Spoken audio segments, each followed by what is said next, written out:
Bonjour, Salam, ça va? labas, Ça va super bien. kol shimzian. Bienvenue. Marhaban bikum dans ce nouveau cours de Darija et cette fois on va vous parler d'un vocabulaire religieux. Oui, un cours un peu particulier. Du vocabulaire religieux, Oui, c'est ça. Mais d'abord avant de commencer, on tient bien à remercier Sylvie Lamarche pour le soutien de la chaîne. Merci beaucoup. merci beaucoup. Si vous souhaitez soutenir la chaîne et notre travail, vous pouvez cliquer sur l'option Merci, choisir votre montant, puis cliquer sur Acheter et Envoyer, puis ajouter vos informations de règlement et cliquer sur Enregistrer. Et maintenant, on vous laisse avec le cours. Shokran. Et là, c'est parti pour le cours. Alors, il n'y aura pas de double traduction aujourd'hui. Oui, il y aura des photos, on va expliquer et on va vous dire comment on dit un darija. Alors, je te laisse parler parce que moi, il n'y a pas de traduction, je sais ce que ça veut dire, mais... Alors, Allah. Ça, le mot, vous le connaissez, mais beaucoup d'entre vous ne savent pas ce que ça veut dire Allah. Vu que beaucoup croient que c'est un Dieu, c'est le Dieu des musulmans. Que c'est le nom du Dieu des musulmans. Tandis que Allah, en arabe, c'est la traduction du mot Dieu, la traduction littéraire du mot Dieu. En arabe, c'est Allah. Allah, c'est ça tout veut simple. dire le Dieu. Ce n'est pas le Dieu des musulmans. Allah, c'est le Dieu. C'est tout simple. Voilà, je pense que c'est bien clair. Oui. Ce cours, ça serait entre donner les traductions et des informations. Et expliquer, exactement. Allahu Akbar. Allahu Akbar, tout simplement, c'est la première phrase dans l'appel à la prière. Et ça veut dire le Dieu est grand. Ça veut pas dire je vais m'exploser. Ça veut pas dire je suis je ne sais pas quoi. Tout simplement, la phrase veut dire le Dieu est grand. Alors, la mosquée. Essaye de lire. Jama. Jamais. J'ai fait exprès de ne pas l'écrire avec double A.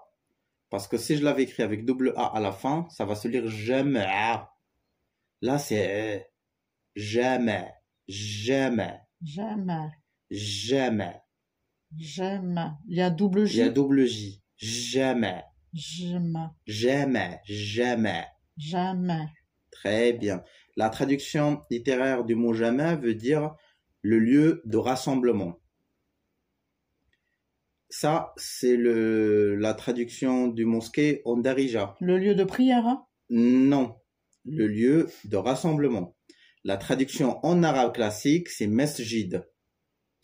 Et celle-là, ça veut dire plus ou moins le lieu de prière. Parce que la mosquée, dans l'islam, ce n'est pas que le lieu de prière. Parce qu'à la base, il devrait y avoir une librairie, lieu d'ablution, lieu de rassemblement, de débat, une école coranique, école pour les enfants. C'est un lieu de rassemblement. C'est ça. Exactement. Ça veut même pas dire lieu de rassemblement, ça veut dire le lieu qui rassemble. Parce que c'est un peu différent. Oui.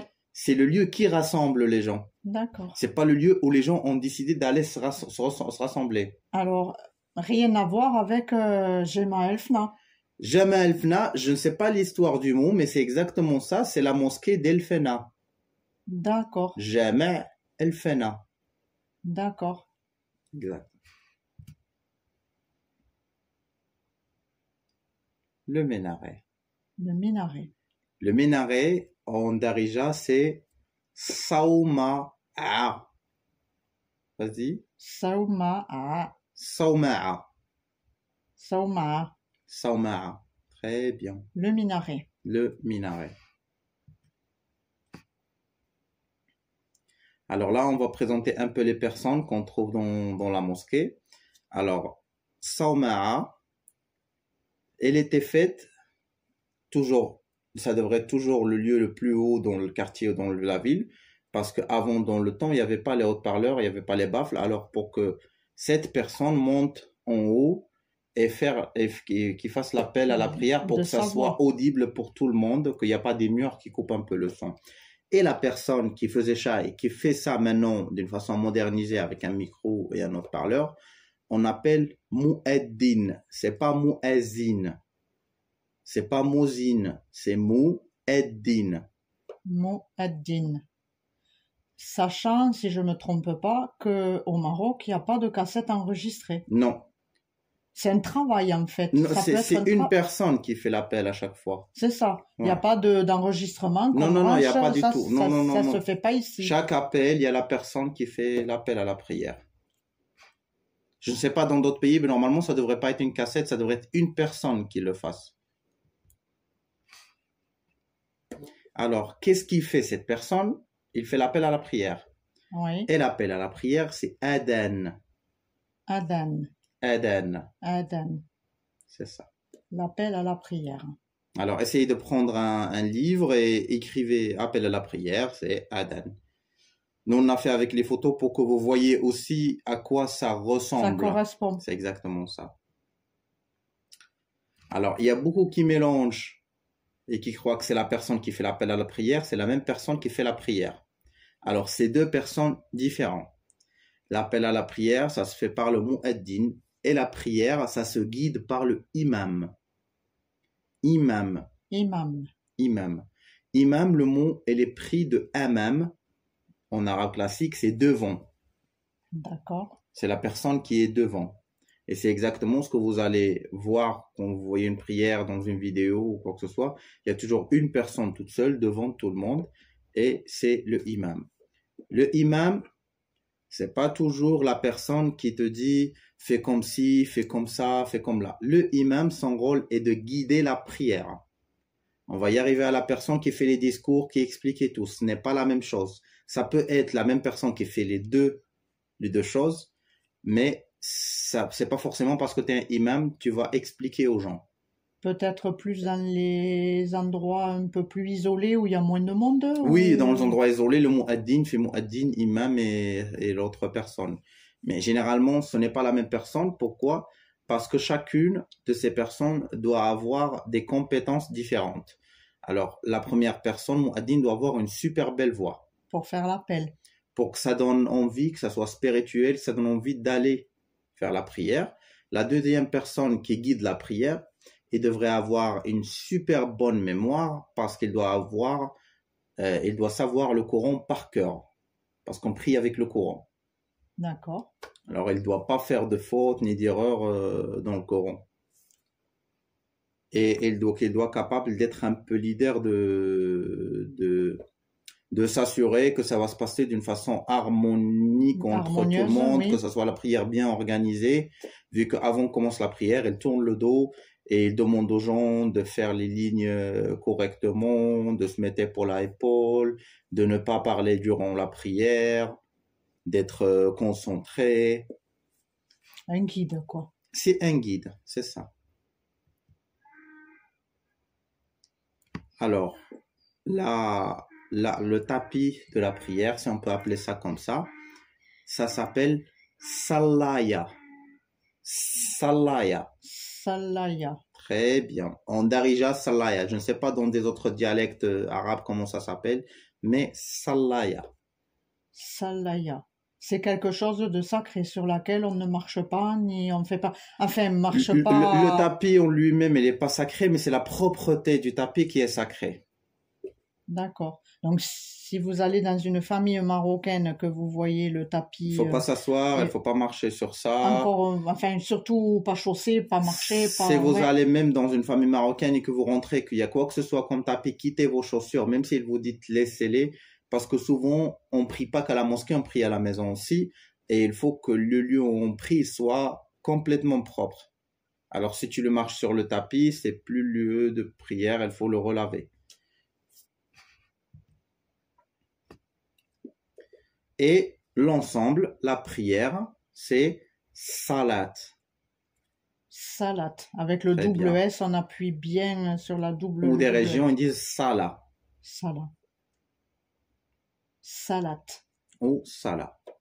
Et là, vu qu'on a parlé de la prière, on va expliquer quelles sont les prières, les noms des prières et comment on trouve à quel moment, parce que beaucoup croient que c'est une heure fixe. Et des fois, quand on discute avec les amis, ils demandent comment vous savez quand c'est le moment et tout. Alors, je vais vous citer les 5 prières et après, je vais vous dire, selon ce que je sais, comment on sache à quel moment on fait chacune de ces prières. Alors, la première, c'est le fajr ou fajr. Fajr. Ou il y en a qui disent le fajr. Fajr. Nous, on dit fajr. La deuxième prière, c'est dhor ou dohar. Le H, vous entendez bien l'emplacement du H. Hein, des fois, elle est avant le O et des fois, elle est après le O. Dhor ou dohar. Asr. Asr. Ou les gens, elles ajoutent le L. Asr. Maghrib ou Maghrib. Maghrib ou Maghrib. Salat le Maghrib ou Salat le Maghrib. C'est selon les régions. Et l'Aisha. L'Aisha. D'accord. Il y en a qui disent Isha parce que c'est plus arabe classique, mais au Darija, c'est l'Aisha. Alors, Fajr, la première prière, c'est la prière dans la limite entre le jour et la nuit. C'est avant qu'on a le jour. Au lever du... C'est pas lever de soleil. Hein. Oui, c'est pas lever de soleil. C'est le matin. C'est lever de premier... C'est même pas le matin, c'est lever de premier filet de lumière qui est pas noire. À l'est, chez nous par exemple, ça se lève à l'est. Bon, je sais partout, ça se lève à l'est. Oui. Avant le lever de jour, on commence à voir comme un rouge, comme un rose au bord, ce qu'on appelle en arabe shafaq. C'est quand on voit cette ligne qui fait la limite entre le jour et la nuit, c'est là où il y a la prière du Fajr. Dohr. Dohr, c'est quand il n'y a plus d'ombre. Ça veut dire quand le soleil est au zénith. C'est le midi. Sauf que maintenant, midi, on le désigne avec 12 heures dans l'horloge, mais midi, ça n'a rien à voir avec le 12 heures dans l'horloge. Le midi, c'est quand, la milieu de la journée, c'est quand le soleil il est au zénith. Oui. Tu voulais poser une question? Non, j'allais dire, c'est qui le définit? Après, on a des organisations, dans chaque pays, il y a le ministre des organisations religion. Islamiques. Ouais. Oui. Et il y a des spécialistes, il y a des gens qui ont fait des études, de l'astronomie, et de tout ça, qui désignent quand ça finit le mois, quand ça commence, quand il y a la prière. Est-ce que le responsable de la prière, il a par exemple, lui envoie tous les jours un message? Il a une liste du mois, parce qu'il y a des calculs mathématiques qui se font. Moi, je vous dis comment on le sait, mais après maintenant on est tellement développé qu'il y a des calculs qu'on peut savoir à quelle heure, quelle minute le soleil serait dans quelle position dans le ciel. Et même je pense que maintenant il arrive à savoir durant toute l'année. On a l'Asr. L'Asr, moi j'avais une info fausse avant, je pensais que c'était quand notre l'ombre d'un homme ou d'un objet vertical qui fait le double de sa taille. Non, c'est quand l'ombre fait la taille exacte de ce objet vertical. D'accord. Par exemple, quand il y a le soleil, vous prenez un bâton, vous le posez. Quand l'ombre fait la même taille du bâton, c'est là le moment de cette prière. De la troisième prière. Exactement. El Maghrib, c'est juste quand il disparaît le soleil. Vous voyez des fois quand on regarde le coucher de soleil, il y a un moment que la dernière ligne de soleil, il n'y est plus. Ça, c'est le Maghrib. Mais ce qu'il faut savoir que El Maghrib, après le coucher de soleil, il reste toujours un peu de couleur dans le ciel. Il passe pas toujours directement au noir. La Isha, c'est le moment où ça passe au noir, à la dernière lumière. L'inverse de celle du matin. Exactement. Alors c'est comme ça qu'on désigne les moments de prière. Alors c'est pas une heure fixe, ça suit le soleil. Et comme on va vous expliquer que les mois dans l'islam, ils suivent la lune. Alors, tu nous les redis, les noms? Vas-y. Fajr. Oui. Fajr. Dhor. Dhor. Asr. Asr. Maghrib. Maghrib. L'Aisha. L'Aisha. Très bien. On revient à la mosquée et spécialement à une prière, c'est la prière du vendredi. Oui. La grande prière. Jumu'ah. On l'appelle la prière du Jumu'ah. Jumu'ah, c'est le vendredi en arabe. et la prière du Jumu'ah. La prière à Salat al-Jumu'ah. La prière du Jumu'ah. Alors, vous allez voir ça que dans cette prière, ce qu'on va vous parler là. Cette personne, là, qui est sur un lieu qui est bien haut, et qui fait un discours. Celui-là, c'est Khatib. Khatib. Khatib. Alors, Avec le Kha et le Tay. Ah. Comme tonton. Khatib. Khatib. Taïb. Khatib. Très bien. Et le lieu en bois sur lequel elle fait le discours, c'est Minbar. Minbar. Minbar. Minbar, on n'oublie pas Minbar, oui. de rouler le R. Exactement. Répète. Minbar. Très bien. Et le discours, c'est khutbah. Khotba. Le khatib fait la khutbah. D'accord. Ok? Et sans les ablutions, on ne peut pas faire de prière. Alors, les ablutions en darija, c'est wudu. Wodo. Wodo. J'ai fait exprès d'écrire le E tout seul pour le prononcer tout seul. E. Wudu. Wodo. Wudu. Wodo. Très bien. Donc, les ablutions qui consistent à se laver certaines parties du corps Oui. pour être propre avant chaque prière. C'est exactement, il y a deux types d'ablutions. Il y a ce qu'on appelle les grandes ablutions et les petites ablutions. Les grandes ablutions, c'est un peu l'équivalent de la douche. Oui. Et les petites, on lave ce qu'on utilise d'une façon régulière dans la journée. Ça veut dire les mains jusqu'au coude, les pieds parce qu'on marche, le visage parce qu'on est face à la poussière, face à beaucoup de choses, le nez parce qu'il faut le vider, la bouche parce qu'on mange, les oreilles, la tête, on passe sur la tête, tout ce qui est à l'usure, tout ce qui est en plein air, tout ce qui est en contact avec le monde extérieur, parce que le reste, on est habillé. On n'est pas en contact direct avec l'extérieur ou avec les bactéries, même si on les a toujours. Et une question, parce que je l'ai déjà eu, pourquoi on doit laver ça 3 fois, ça et ça et ça, et pourquoi dans les ablutions on doit respecter l'ordre chronologique de chaque organe? C'est pour ne rien oublier.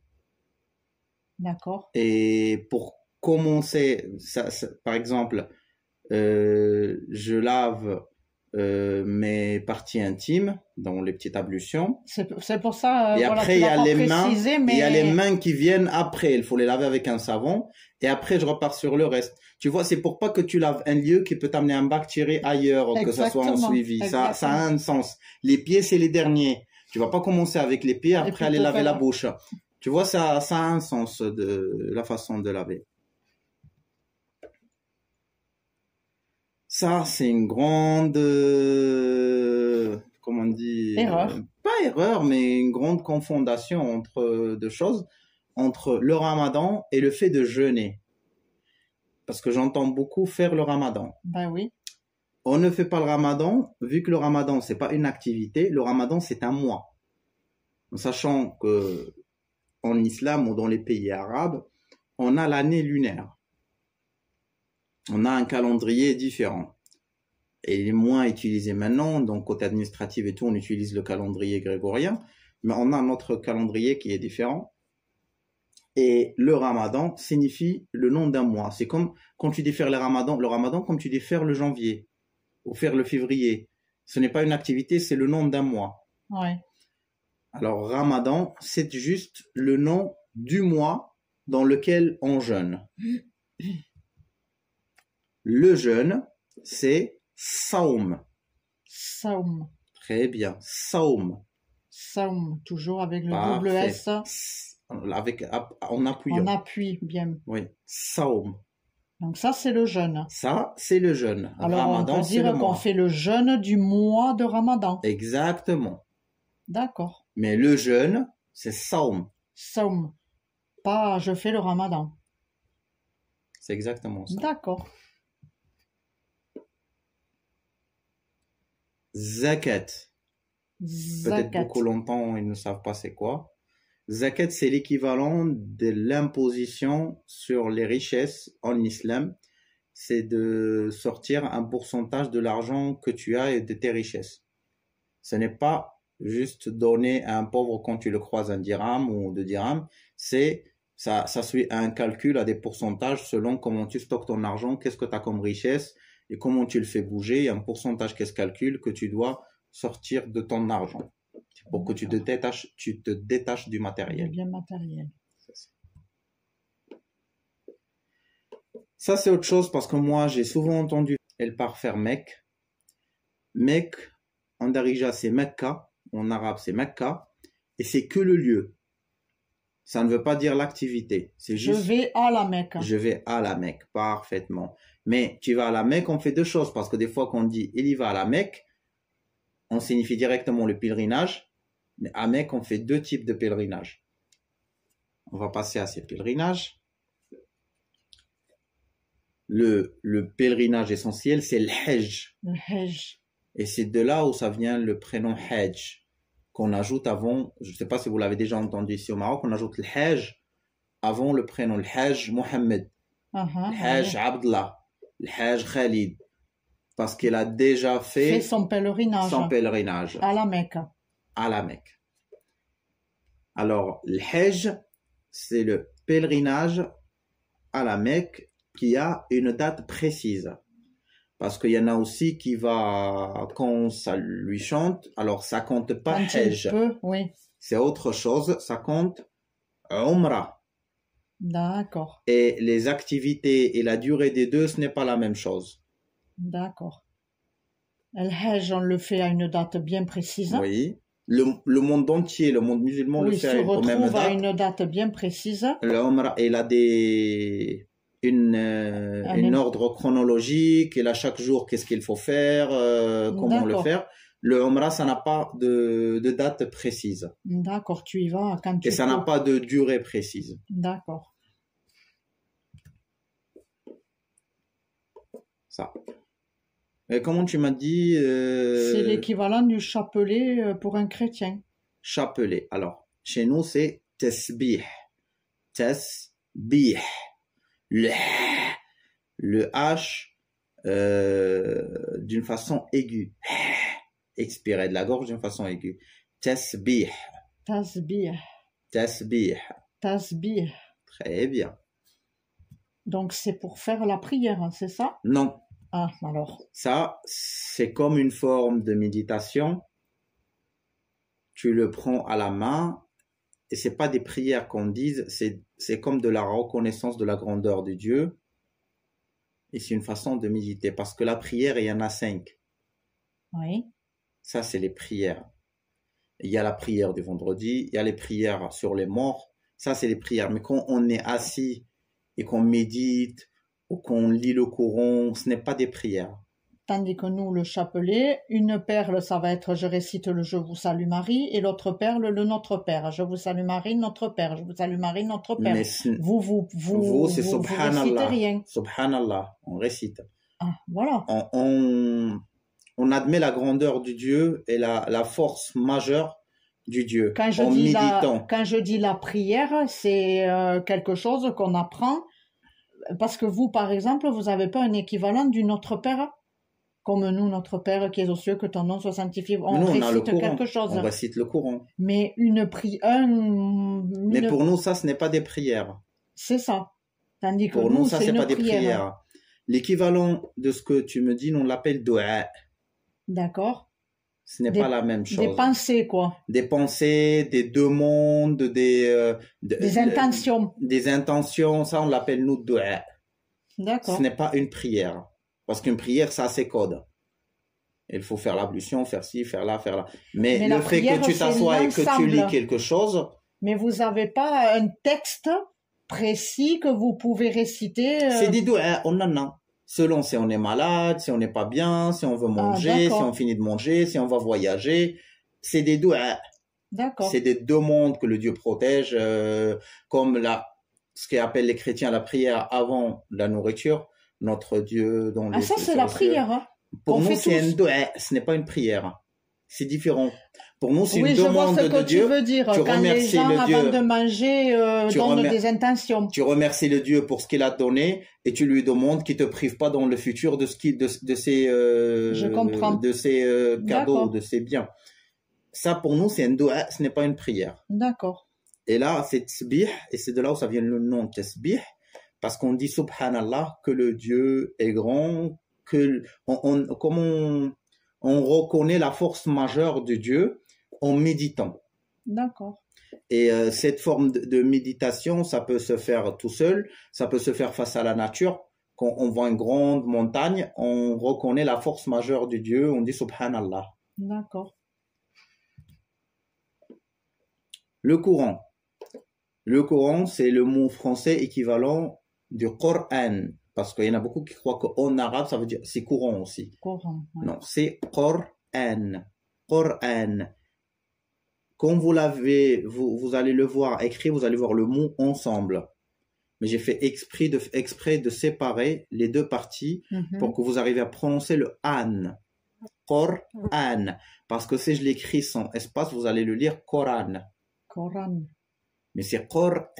Coran. Coran. Coran. Parfait. Là, tu l'as bien dit. Et voilà. Bah, le sujet est vaste. On a essayé de mettre ce qui est Le vocabulaire, essentiel, le ce qui se dit ouais. souvent. On espère que c'était des explications, que ce soit pour les gens musulmans d'une autre langue ou que ce soit pour les gens non musulmans, pour que ça l'éclaircisse sur, Oui, bien sur sûr, des choses. ça permet toujours d'apprendre Et des de choses comprendre aussi. et de corriger certaines informations qu'on n'a Exactement. pas justes, quoi, qui sont pas justes. Exactement.